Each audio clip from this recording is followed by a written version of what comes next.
There are a ton of super troops in Clash of Clans, so it can be a little tricky to choose which one to use, especially since you can only use 2 super troops at once. I will show you the advantages as well as the disadvantages of each and every super troop, so you can profit most from these very strong super troops.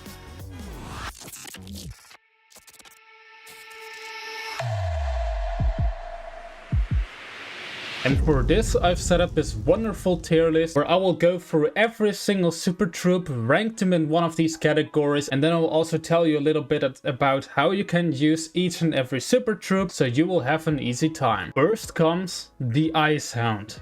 And the Hound, I would say, is a very situational super troop. It can be very strong if, for example, an air defense is next to some air heroes or some splash defenses like scatter shots, the Town Hall. It is only, I would say, good for a Lalo attack. For any other strategy, the Hound is not very strong. A super troop is also a very big commitment, so therefore I'm choosing between very situational as well as almost never good. And just because it is only good with one strategy, I would say it is almost never good. Next up is the Inferno Dragon, and this one is a very tricky one. It can be used to snipe out, for example, the Town Hall, but this of course is also very situational. So therefore I would say you can put it in either very situational or an almost never good. But what it makes so tricky is that there of course also is the attack strategy, which is incredibly strong on mainly Town Hall 13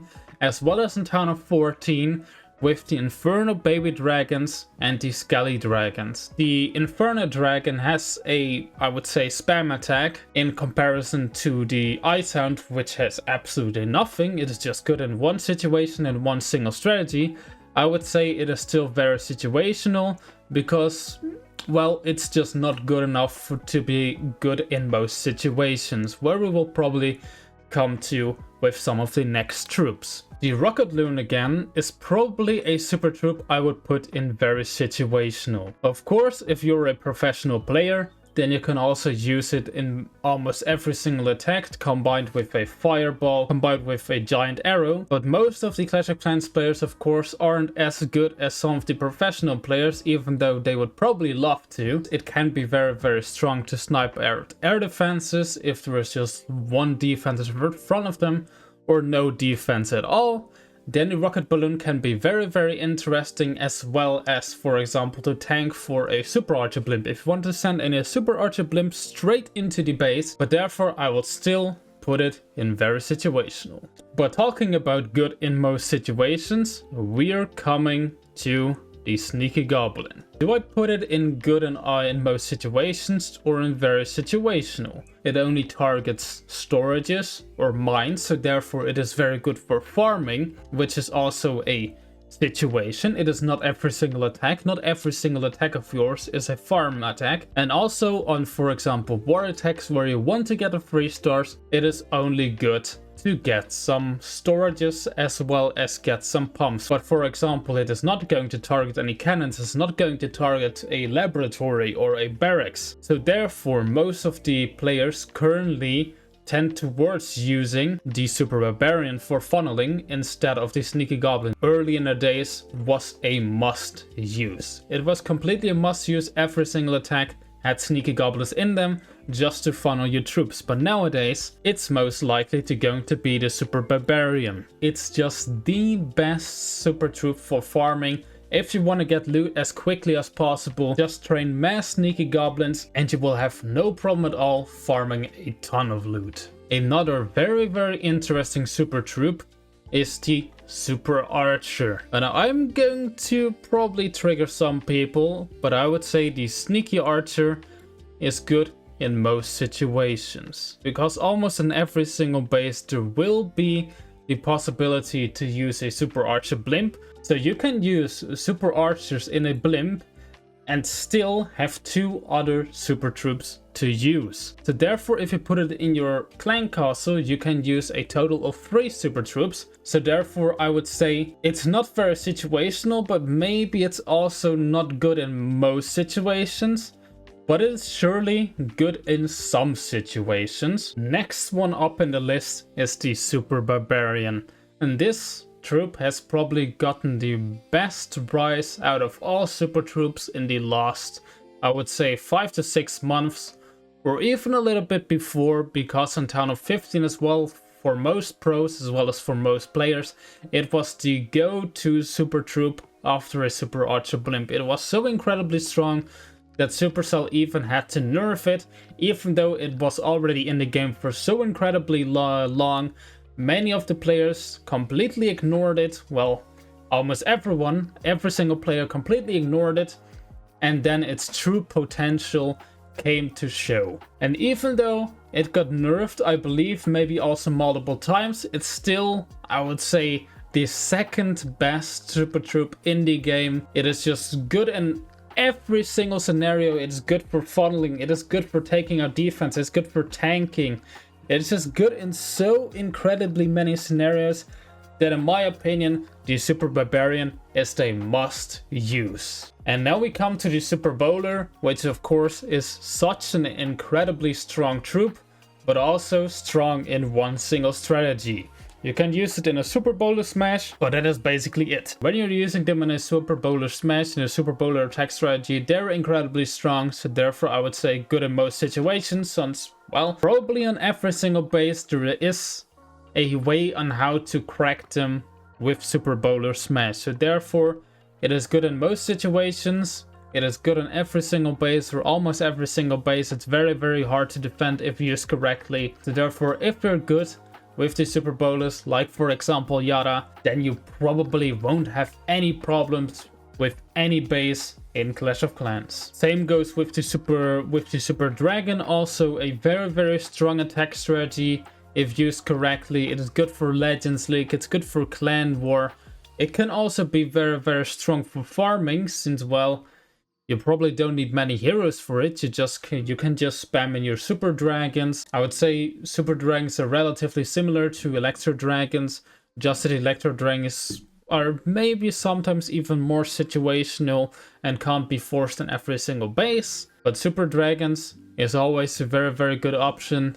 If you're good with the attack strategy, you will probably find a way on how to beat every single base. And now we have the Super Giant, which I would say is probably also one of the worst super troops. It is not very situational. There are mainly two ways I can think of where you can use it, so therefore I will put it in almost never good. The first one, of course, being which is mainly only strong on Town of 12 as well as Town of 13, which is the witch attack. You can zap out 2 Inferno towers and then just send in witches behind Super Giants. Very, very strong attack strategy. Can also be done with golems, so therefore you don't really need to use Super Giants. Of course you can, but it's not a necessity. And the other one, of course, being that you can use them to tank. It is such a commitment, it's not good to use. It is just not worth using your super troop slot for the Super Giants. Therefore,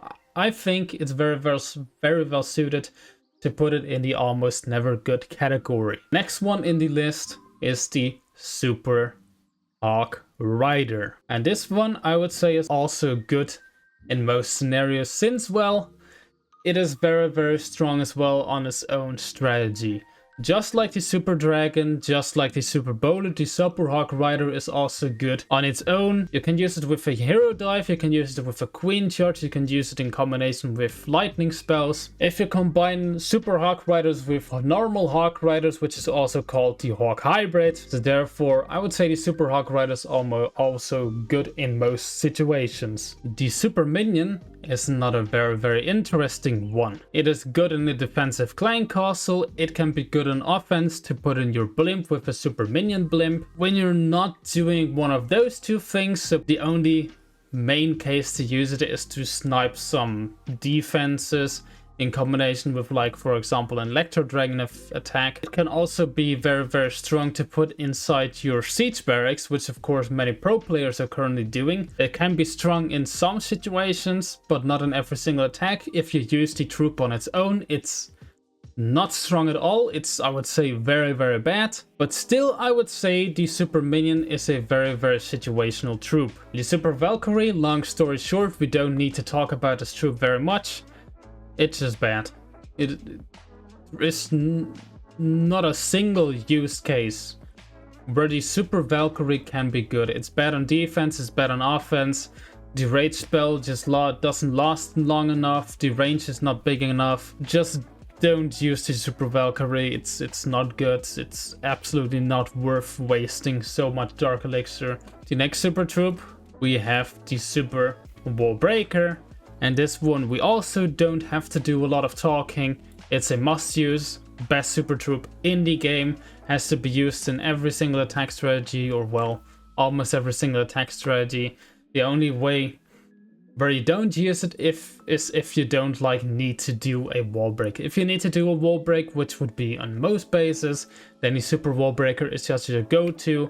Normal wall breakers are just way too risky if there's a multi-Inferno tower, or just anything that does splash damage, or anything that does damage in general. So will open up any wall even though they go down.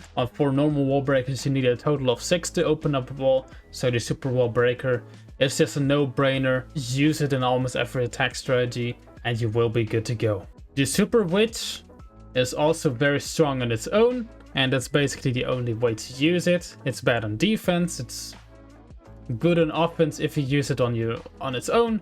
So therefore, I would still put it in very situational, depending on what Town Hall level we're talking about. If we're talking about Town Hall 12 or Town Hall 13, it's good in most situations. If we're talking about Town Hall 14, 15, 16, it is very situational. It can be strong on some bases, it's not strong on every single base. Or probably if we're talking about Town Hall 16, I would say it's almost never good. So this is probably the super troop which fluctuates the most between Town Hall levels.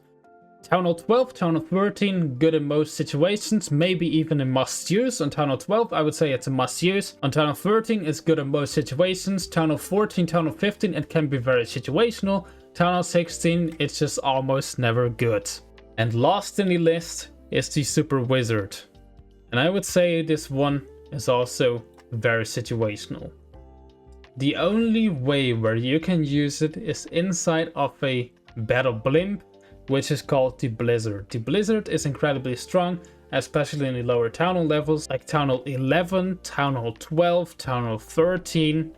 On Town Hall 14 it can still be very strong. Town Hall 15, Town Hall 16 I would say not very much, since the Super Archer blimp is just the better alternative. And that is of course very situational, so therefore the very situational category is very fitting for the Super Wizard. I hope I was able to help you make your decision when choosing your super troops. Of course, super troops are a very high commitment. They cost a lot of Dark Elixir for 3 days, and with so many in the game, it can be a little tricky. I hope I was able to help with that question. But with that, I would say see you guys soon with the next video. Until then, see ya and bye bye.